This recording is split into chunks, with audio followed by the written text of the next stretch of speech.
সাধারণতন্ত্র দিবসে সংহতি যাত্রা কলকাতা পুরসভা ৯৬ নম্বর ওয়ার্ডে বিধায়ক দেবজ্যোতি মজুমদার ও পুর প্রতিনিধি বসুন্ধরা গোস্বামীর উদ্যোগে সুলেখা মোড় থেকে ওই সংহতি যাত্রার আয়োজন করা হয়। সুলেখা মোড় ও যাদবপুর এইচবি বাস স্ট্যান্ড হয়ে গোটা ৯৬ নম্বর ওয়ার্ড ঘুরে ওই মিছিল। প্রায় ৫০০ জন উপস্থিত ছিলেন মিছিলে।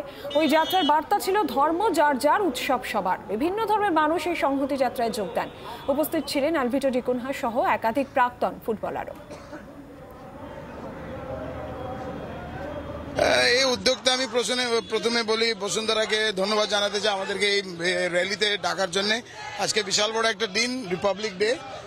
আর কিছুদিন আগে আমরা দেখলাম দিদি একটা কনসেপ্ট করেছিল, সেটা হচ্ছে হিন্দু, মুসলিম, ক্যাথলিক কোনো আলাদা কিছুই নেই, সবাই এক। আর আজকে আমরা এখানে আমি আছে, মেহতাব আছে, অসীম আছে, আমরা তিনজন ফ্রম ডিফারেন্ট কাস্ট।